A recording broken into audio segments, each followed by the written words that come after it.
Você confiaria seu dinheiro em uma empresa sem saber se ela está saudável ou quebrada? Pois é, muitos investidores fazem isso porque não entendem o balanço patrimonial. E hoje eu vou te mostrar como não cair nessa armadilha. O balanço patrimonial ele é uma fotografia da empresa em determinado momento. Mostra tudo o que a empresa tem de bens, direitos, obrigações e ali o que sobra no final para o acionista. Ou seja, ela é a base para entender se uma empresa é saudável financeiramente ou não. Fazendo uma analogia, pensa no seu próprio bolso. Você tem bens, tem ali uma casa, tem um carro, tem dívidas, financiamento, empréstimo.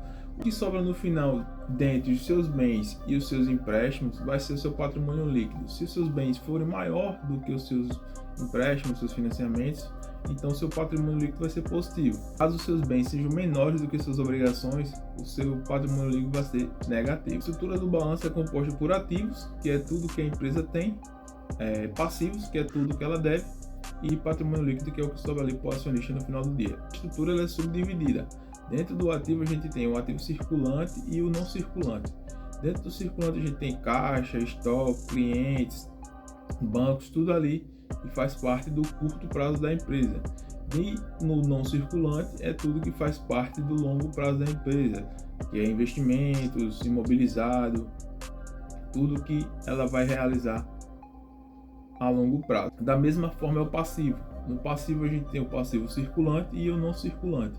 O circulante vai estar as obrigações de curto prazo, como salários, impostos, fornecedores, e no longo prazo vai estar os empréstimos, financiamentos, fornecedores de longo prazo. Vai depender muito de cada empresa para empresa. E no patrimônio líquido a gente vai ter o capital social, as reservas e os lucros acumulados. Para que o investidor vai usar essas informações? Basicamente ele vai olhar a estrutura ali do balanço e vai se perguntar: essa empresa tem mais bens do que obrigações? Ela está crescendo o patrimônio dela de forma sustentável? Ela precisa se endividar para poder crescer? E aí imagina uma empresa que tem 1 bilhão de ativo, 700 milhões de passivo e 300 milhões de patrimônio líquido. Isso significa dizer que 30% ali do patrimônio total da empresa é do acionista. Os 70% que sobram são de credores. Então isso é importante para a gente entender qual o momento da empresa, se ela tem uma estrutura de capital enxuta ou se ela é muito alavancada ali dentro do seu patrimônio. E dentro do balanço a gente consegue tirar algumas informações da saúde financeira da empresa. Por exemplo, a liquidez corrente, que é o ativo circulante dividido pelo passivo circulante, mostra que se a empresa consegue pagar suas dívidas de curto prazo. A gente consegue tirar ali indicadores de endividamento. Por exemplo, quando a gente divide o patrimônio líquido pelo passivo total da empresa, e aí a gente encontra ali quanto da empresa está comprometida em relação ao seu patrimônio líquido.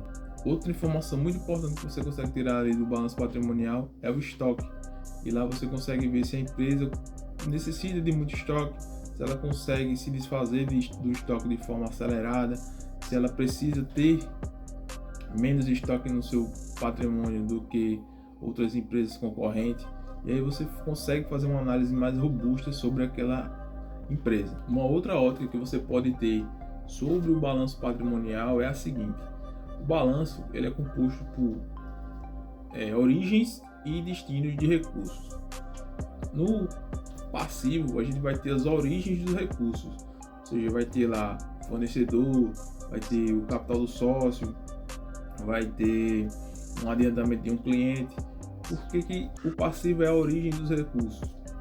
Porque basicamente você vai usar o capital de outra pessoa para poder financiar suas atividades. Então, por ser a origem do recurso, é um passivo porque você vai ter uma obrigação com aquele terceiro.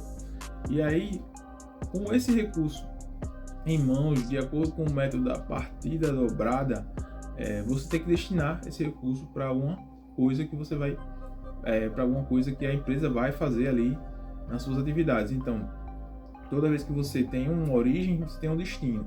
E o destino dos recursos são os ativos. E aí você pega dinheiro com o banco para comprar um veículo. Então você vai financiar no seu passivo e vai destinar lá no seu imobilizado.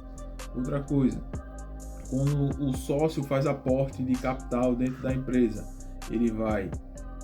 a empresa vai ter uma dívida com o sócio que vai ficar lá no patrimônio, e esse dinheiro, esse recurso vai lá para o caixa da empresa.